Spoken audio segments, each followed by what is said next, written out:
The first Christmas after we sold the family house, my daughter returned every ornament we had packed together.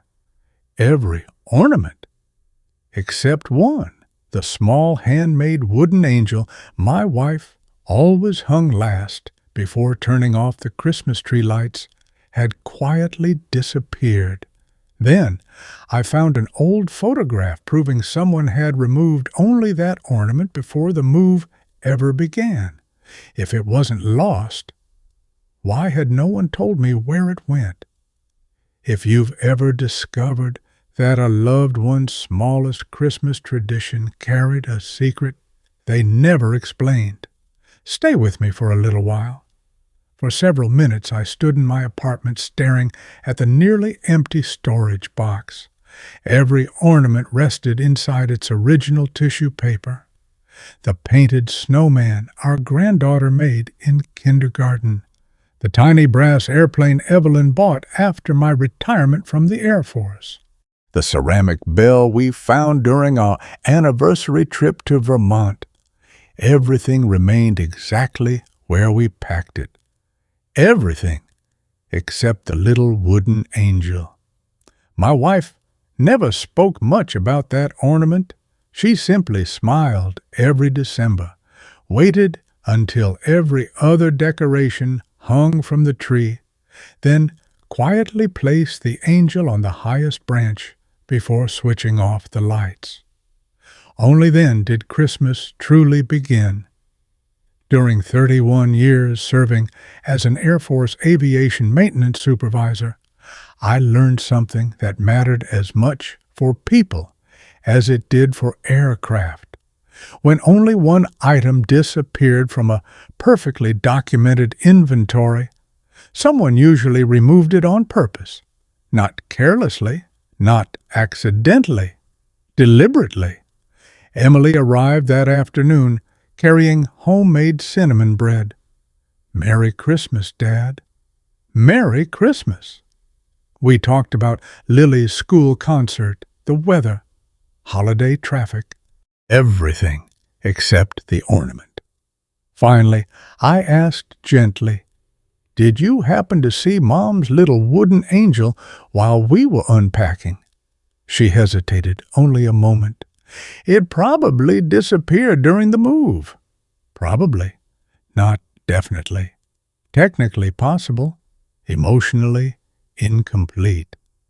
I've looked through every box." "I'm sorry. I wish I knew." She sounded sincere. I believed she truly regretted my disappointment. I just wasn't certain she had told me everything she knew. Instead of pressing her further, I simply nodded. These things happen. Visible relief crossed her face. After she left, I climbed onto a chair to retrieve an old photo album from the highest closet shelf. The first Christmas after Emily was born. The year Lily helped decorate the tree. Our final Christmas before Evelyn became sick. Then one photograph quietly stopped me. The tree stood completely decorated. Every ornament hung in place, except one empty space near the top branch. Evelyn reached upward, holding the little wooden angel. Someone had already removed it from its storage hook before the photograph was taken. Across the back, she had written only one sentence. "The last ornament always leaves first. Not hangs last, leaves first." For the first time since opening those storage boxes, I stopped wondering whether the ornament had been misplaced. Instead, I began wondering where my wife expected it to go every Christmas. I placed the old Christmas photograph back into its album without mentioning it to Emily. Some questions deserved patience before they deserved answers. During 31 years supervising Air Force aviation maintenance, I learned another lesson that rarely failed. When a single part disappeared from a perfectly documented inventory, the paperwork usually explained more than the people did. The following afternoon, Emily stopped by carrying another box from the storage unit. I found a few more decorations. Together, we unpacked tissue paper, ribbon, and faded cardboard dividers. Every ornament matched the inventory list I had created before selling the house. Glass snowflakes, crocheted stars, wooden toy soldiers, everything accounted for, everything except the little handmade angel. Emily noticed me studying the checklist. I still think it probably got mixed in with something else. Probably, not certainly. Technically possible, emotionally incomplete. I smiled. It happens. Visible relief crossed her face. She believed I had accepted the explanation. Instead of asking another question, I helped carry the empty boxes back to the garage. Later that evening, I unfolded one of Evelyn's old Christmas journals. Every December, she filled a single notebook with recipes, shopping reminders, volunteer schedules, and tiny family memories. Near the back of one entry, a sentence had been underlined twice. The angel must always travel before Christmas begins. Travel. Not hang, not shine, another carefully chosen word. I turned the page expecting an explanation. There wasn't one, only a small sketch of the ornament beside a handwritten date. December 19th. The same date appeared every year. Never Christmas Eve, never Christmas morning, always December the 19th. The pattern quietly settled into my thoughts. The ornament had followed a schedule, not a decoration routine, a destination. The next morning, I visited the climate-controlled storage facility where our household inventory had been scanned before the move. The manager recognized my name immediately. Mr. Monroe. You folks kept excellent records. I was hoping to review one item. He printed the original storage inventory without hesitation. Every holiday box had been barcode scanned, every carton listed, every transfer documented. One line immediately caught my attention. Holiday Box 7, manually opened before final transport. Manually opened. Not damaged, not inspected. Opened. The signature beside the notation belonged to Emily. Driving home, I didn't feel betrayed, only more curious. That afternoon, my granddaughter Lily dropped off a stack of holiday artwork from school. One paper slipped onto the kitchen table. Across the top, her class had written, "Angels for every child." Below the title, she had drawn a smiling wooden angel hanging beside a hospital bed instead of a Christmas tree. "I used Grandma's favorite ornament," Lily said proudly. "Mom said it always visited children before Christmas." Visited. The same idea as Evelyn's journal. The same idea as the old photograph. For the first time since discovering the missing ornament, I stopped wondering whether Emily had hidden it from me.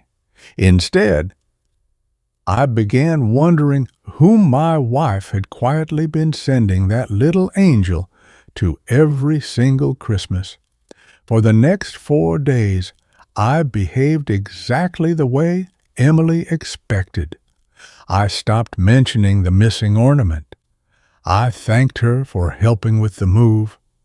I even joked that after downsizing, losing one little decoration probably wasn't the worst Christmas disaster a family had ever survived. She laughed, not because the mystery had disappeared, because she believed I had stopped looking for it.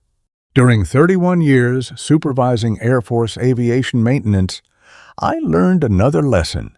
that quietly solved more problems than the thickest maintenance manuals. The moment people believed you had stopped checking the records, they stopped protecting them. That became my strategy. On Monday morning, I visited the community Christmas charity warehouse where my wife had volunteered for nearly 15 years. Margaret Ellis greeted me before I reached the office door. I wondered how long it would take. How long? Before you started asking about Evelyn's angel. Not if, when? Without another word, she unlocked a small archive room behind the donation center. Shelves stretched from floor to ceiling. Every Christmas donation had been documented. Gift inventories, volunteer schedules, sponsor letters, hospital delivery logs. Margaret carefully removed one thin binder labeled Holiday Keepsake Program. Not toy drive, not gift campaign. Keepsake. The wording quietly settled into my thoughts. Inside rested volunteer lists, dating back almost 2 decades. Every December 19th carried one handwritten notation. Angel delivered. Delivered. Not displayed. Not donated. Another carefully chosen word. I looked toward Margaret. Delivered where? She hesitated. The records answer that. Technically honest, emotionally unfinished. Instead of pressing her further, I quietly turned another page. Attached to one volunteer schedule rested a faded photograph. A smiling little girl sat in a hospital bed, holding the small wooden angel I knew better than almost any object in our home. The date beneath the photograph had been taken 11 years earlier. My wife was standing beside her. The angel wasn't hanging on a Christmas tree. It rested in the child's hands. For the first time since discovering it missing, my first conclusion completely collapsed. The ornament had never existed only for our family. Driving home, I realized something even more unsettling. If Evelyn had been taking the angel somewhere every December, she had done it for years without ever telling me why. That afternoon, my granddaughter, Lily, helped decorate the small apartment tree. When she reached the top branch, she quietly stopped. We don't put anything there yet. Why not? Mom says Grandma's angel always visits someone else before coming home. Visits, the same word as Evelyn's journal, the same idea as the charity records, the same pattern repeating again. As Lily unpacked another box, a folded Christmas card slipped onto the floor. Inside, Evelyn had written only 6 words. Open after the angel returns home. Returns. Not if. When. For several long moments, I simply held the unopened card. Then I noticed something else tucked behind it. A visitor identification badge from the Children's Medical Center. The expiration date matched every December 19th recorded inside the charity binder. The missing ornament wasn't leading me back to another storage box. It was quietly leading me toward a place where Christmas looked very different from the one I had always believed we celebrated together. I carried Evelyn's unopened Christmas card home without breaking the seal. For years, I believed the little wooden angel represented the final ornament on our family tree. Now I wasn't certain it had ever been meant to stay there. During 31 years supervising Air Force aviation maintenance, I learned another lesson that quietly prevented more mistakes than any inspection checklist. The most important part of an aircraft was often the one people assumed never left its proper place, until they discovered it had been serving somewhere else all along. That evening, I spread every clue across my dining room table. The old Christmas photograph, the storage inventory, Evelyn's handwritten journal, the charity records, the visitor badge from the Children's Medical Center. The sealed Christmas card rested quietly in the center. Every document repeated the same idea: travel, not display. The following morning, I finally opened the card. Inside rested only one handwritten page. No explanation. No farewell. Only one sentence written in Evelyn's familiar blue ink. If the angel ever stops visiting the children, Christmas ends long before December 25th. I read the words twice, then a third time. The mystery quietly shifted. The ornament wasn't missing. Something much larger depended upon its journey. Later that morning, Margaret Ellis asked if I could meet her at the Children's Hospital. When I arrived, she wasn't waiting near the main entrance. She stood beside a small evergreen tree inside the pediatric family lounge. "I think you're finally ready to see this." The tree looked beautiful. Handmade decorations covered every branch. But one place near the very top remained empty. "The angel always hangs there," Margaret said softly, "only after visiting every child. Technically complete, emotionally unfinished." She handed me a worn leather binder labeled Christmas Hope Program, not Toy Drive, not holiday donations. Hope. Inside rested handwritten volunteer schedules stretching back nearly 20 years. Every December 19th carried the same instruction. Angel begins hospital rounds. Rounds, not ceremony. Another carefully chosen word. Margaret gently turned another page. Every child visited by the angel had received more than a keepsake.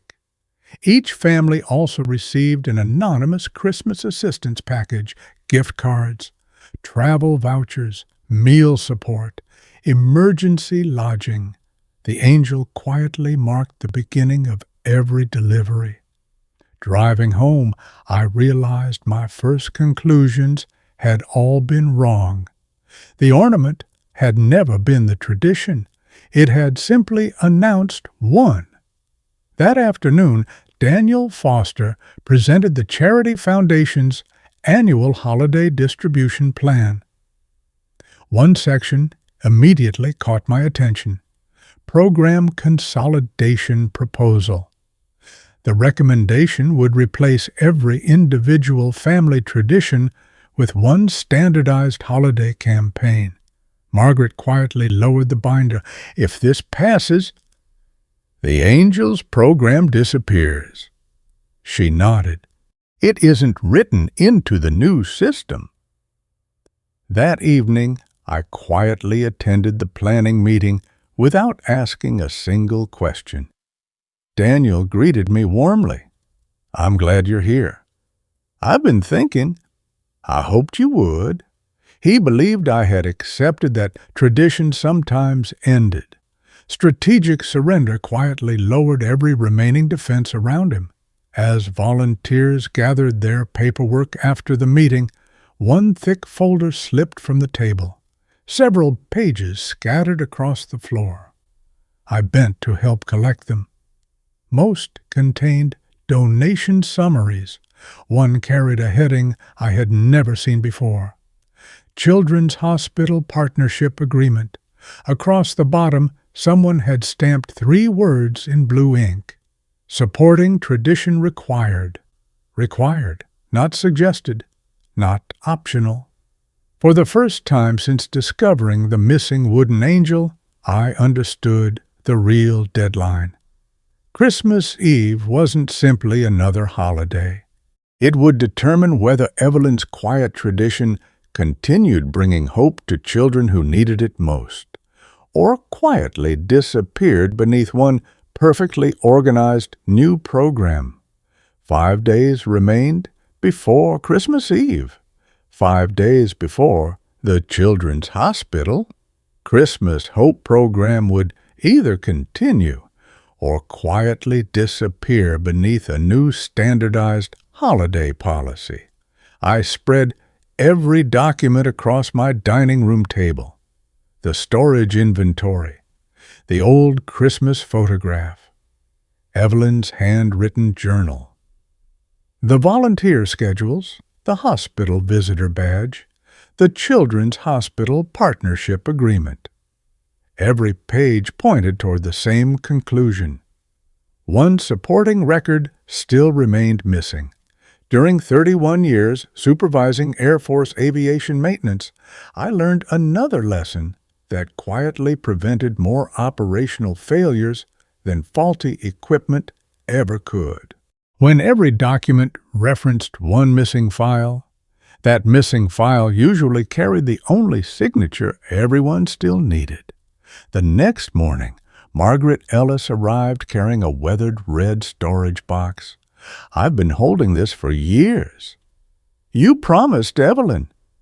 "I did."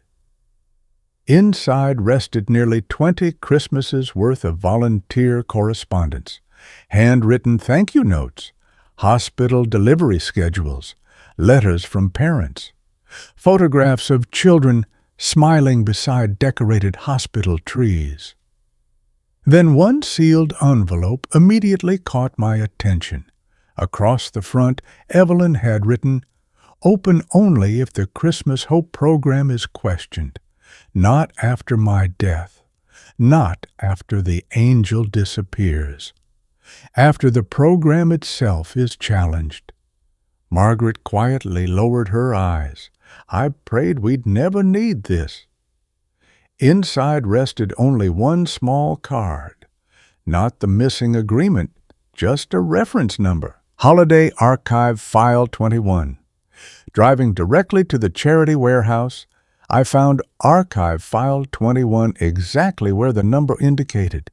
Its shelves held years of donation ledgers, volunteer rosters, and sponsor acknowledgments. The divider labeled 21 stood completely empty. The file had been removed. Not recently, years ago, for the first time since discovering the missing angel ornament. Disappointment settled more heavily than curiosity. Without the supporting file, the Christmas Hope program appeared incomplete. That afternoon, I quietly attended the annual Foundation planning meeting. Daniel Foster greeted me warmly. "I'm glad you've come." I wanted to understand. So do all of us. He smiled toward the large presentation board displaying next year's holiday plans. One unified program will help every family equally. Technically honest, emotionally incomplete. Near the end of the meeting, a volunteer accidentally dropped a thick binder onto the floor. Several photographs scattered across the carpet. I bent to help gather them. One image immediately caught my attention. It showed Evelyn placing the little wooden angel into the hands of a young hospital patient. The date beneath the photograph stopped me. It had been taken 12 years earlier. 1 full year before the charity officially recorded the beginning of the Christmas Hope program. The tradition everyone believed started with the foundation had actually begun privately with Evelyn. Driving home, I realized the missing archive file and the missing ornament belonged to the same documentary chain. They had always belonged together. Just before sunset, Lily stopped by after helping decorate the hospital lobby with her school choir. She carried a rolled display poster forgotten inside the volunteer room. "I thought Grandma would have wanted you to see this." The poster wasn't finished. Across the bottom, Evelyn had handwritten only 6 words. "Final authorization attached before Christmas Eve." Attached. Not filed, not archived. Attached. The missing record had never been intended to remain inside Archive File 21. It had traveled with the original Christmas Hope presentation package. Somewhere before Christmas Eve, that package still had to exist. And unless I found it in time, the greatest Christmas tradition my wife quietly built over nearly 2 decades could disappear beneath one perfectly reasonable committee vote. I placed the unfinished presentation poster beside Evelyn's Christmas journal. For the first time since the little wooden angel disappeared, I stopped thinking about the ornament itself. The real mystery had never been the angel. It was the documentary trail connecting every Christmas it quietly left our home. During 31 years supervising Air Force aviation maintenance, I learned one lesson that every experienced crew chief eventually understood. One missing maintenance record rarely destroyed the truth. It simply delayed the moment when every remaining record finally confirmed it. The following morning, Margaret Ellis called before the charity warehouse opened. "I found something." "The missing authorization?" "No." "Something better." Within 30 minutes, I was standing beside her, inside the oldest archive room beneath the Community Christmas Center. She carefully unlocked a cedar cabinet I had never seen before. Across the brass plaque appeared 4 simple words: Christmas Legacy Archives. Inside rested carefully wrapped presentation packages dating back more than 20 years. Each package contained photographs, volunteer schedules, donor correspondence, hospital partnership records, and annual Christmas reports. Margaret gently lifted one wrapped in faded green ribbon. Across the front, Evelyn had written, "Christmas Hope Program." My pulse quickened. It was here all along. It had to stay together. She carefully placed the package on a wooden table. Neither of us spoke while I untied the ribbon.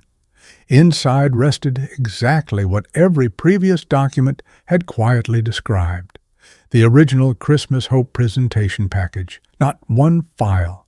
An entire documentary chain, the partnership agreement, volunteer commitments, children's hospital correspondence, anonymous donor records, annual Christmas delivery schedules. Every document naturally confirmed the next. Nothing depended on memory anymore. Then I reached the page every earlier clue had quietly pointed toward. Final Holiday Authorization. The authorization explained that the handmade wooden angel would begin each year's Christmas Hope program by visiting every hospitalized child before being returned to the Monroe family tree on Christmas Eve. The ornament had never left our Christmas. It had simply carried Christmas somewhere else first. Track A had become Track B, the storage inventory, the old photograph, Evelyn's Christmas journal, the charity records, the hospital visitor badge, the partnership agreement. Every clue now formed one complete documentary chain. Nothing relied upon assumptions anymore. Nothing relied upon opinions. Then Margaret quietly handed me one final sealed envelope. The board asked me to wait until today. Across the front, Evelyn had written only one sentence: "Open only after the Christmas Hope program is complete again." I carefully unfolded the letter. "Charles, if you are reading this, then you already know the angel was never meant to belong only to our family. I wanted every frightened child spending Christmas in a hospital to believe that hope always arrives before the presents do. If the angel must leave our tree each year so another family can believe Christmas has found them, please let it travel. Love grows stronger when it keeps moving." For several long moments, I couldn't continue reading. Margaret quietly looked toward the small evergreen tree standing in the archive room. I never wanted you to think Emily kept the angel from you. I know. We simply couldn't explain it until every document belonged together again. Technically complete, emotionally true. That afternoon I attended the Foundation's final planning meeting before Christmas Eve. Daniel Foster greeted me with the same confident smile. I'm glad everything finally makes sense. So am I. He believed the supporting authorization had disappeared years earlier. He believed the Christmas Hope program would quietly end with the new policy. I thanked everyone politely, returned every document to the presentation package, and left without revealing what I had found.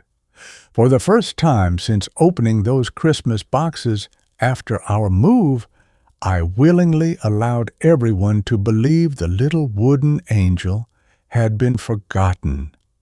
Only Evelyn had understood the truth years before.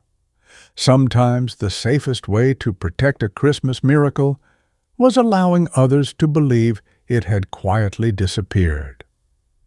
The Children's Medical Center auditorium filled quietly an hour before the Christmas Eve celebration began.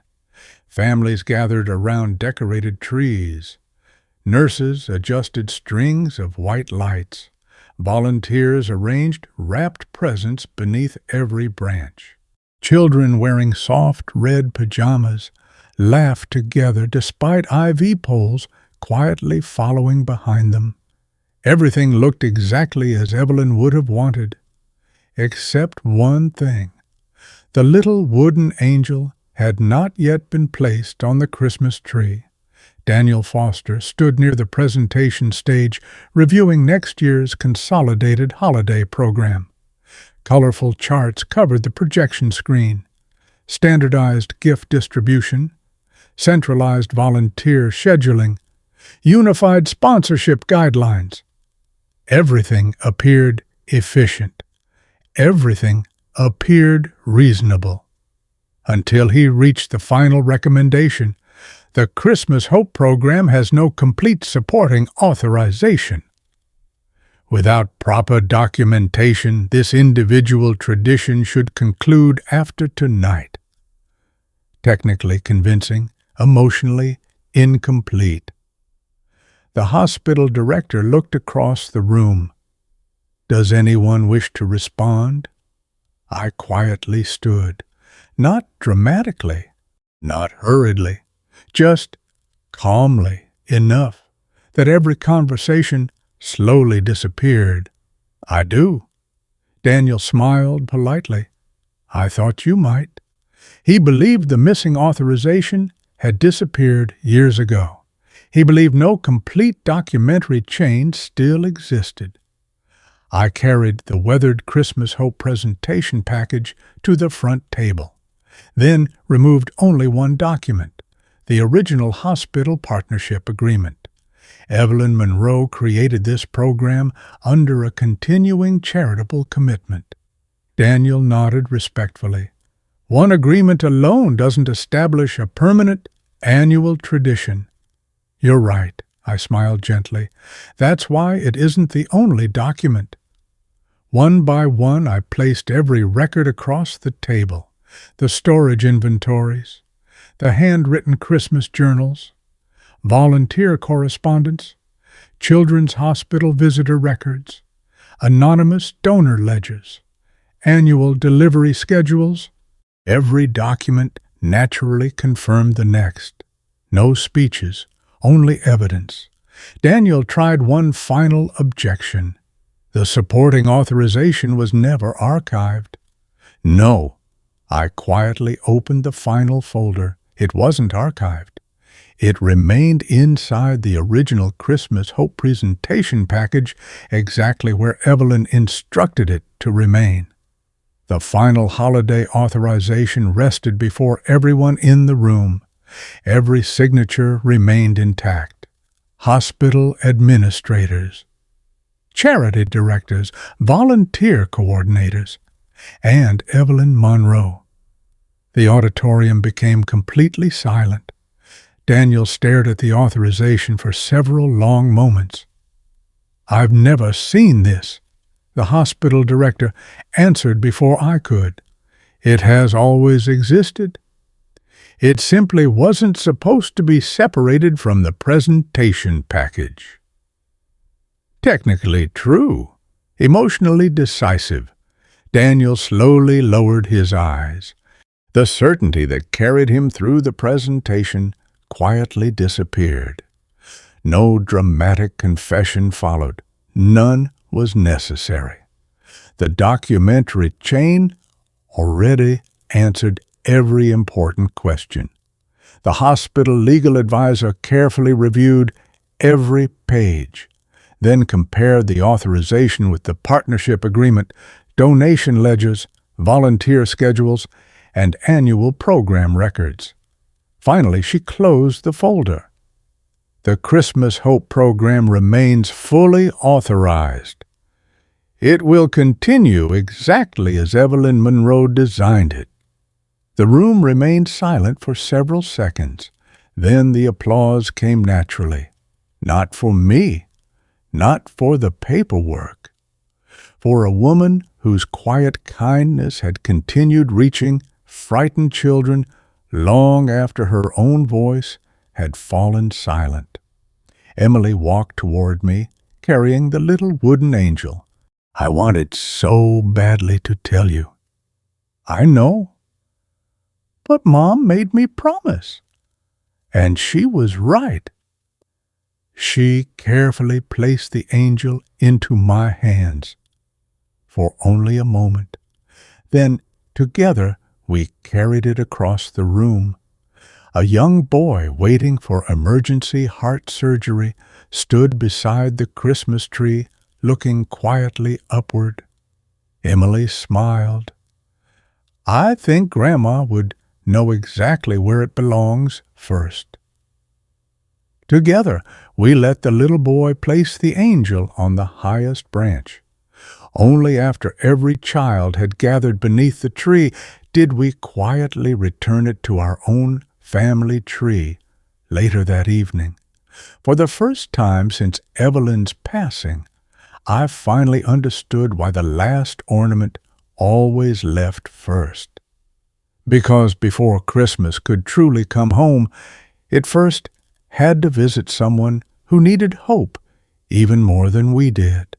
The morning after Christmas, I carried the little wooden angel home for the first time in weeks. It rested quietly in my hands, not because it finally belonged to me again, because Emily insisted I be the one to bring it home. Outside, fresh snow covered the sidewalks. Inside, our small apartment tree still glowed softly in the corner of the living room. The highest branch waited, not empty, patient. Emily arrived carrying one final Christmas box she had discovered while unpacking the last of the moving cartons. "I think Mom wanted you to find this after everything else." Inside rested a cedar keepsake case. Nothing expensive, just one folded letter, one faded photograph, and a small, unfinished wooden angel no larger than my hand. The photograph showed Evelyn teaching Lily, then only 6 years old, how to carve tiny wooden wings from a scrap of pine. Both of them were laughing. The finished angel resting between them was the very one that had quietly traveled to the children's hospital every Christmas. I unfolded Evelyn's letter. "My dear Charles, if you're reading this now, then the angel has already found its way home again. Not because it stayed with us, but because it spent another Christmas reminding frightened children that hope always arrives before the presents do." I paused. The lights on our little tree reflected softly across the worn wood of the ornament. Then I continued, "Please don't make this angel our family's greatest treasure. Let it remain our family's greatest messenger.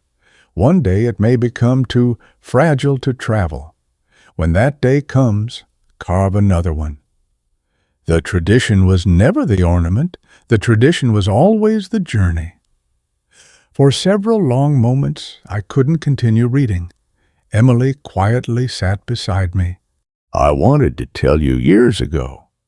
I know. But Mom said the story only made sense after you followed it yourself. I smiled. She knew me too well. Together we hung the angel on the highest branch.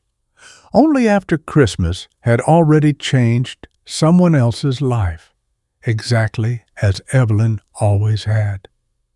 Several weeks later, Lily brought the unfinished wooden angel to my workshop. Will you teach me? What? How to make the next one? I looked at the unfinished carving Evelyn had quietly saved all those years. Then, at my granddaughter, I'd be honored. Every Christmas after that, a newly carved wooden angel began its journey through the Children's Medical Center before returning home on Christmas Eve. The original angel remained safely displayed beside Evelyn's Christmas journal, while each new angel carried the same quiet promise into another family's hardest season. If this story reminded you that the greatest family traditions are not the keepsakes we protect, but the hope we continue passing to others, thank you for sharing this Christmas journey. May your home always be filled with generosity. May your memories keep serving those who need them most, and may every act of quiet kindness become a tradition that continues long after we are gone.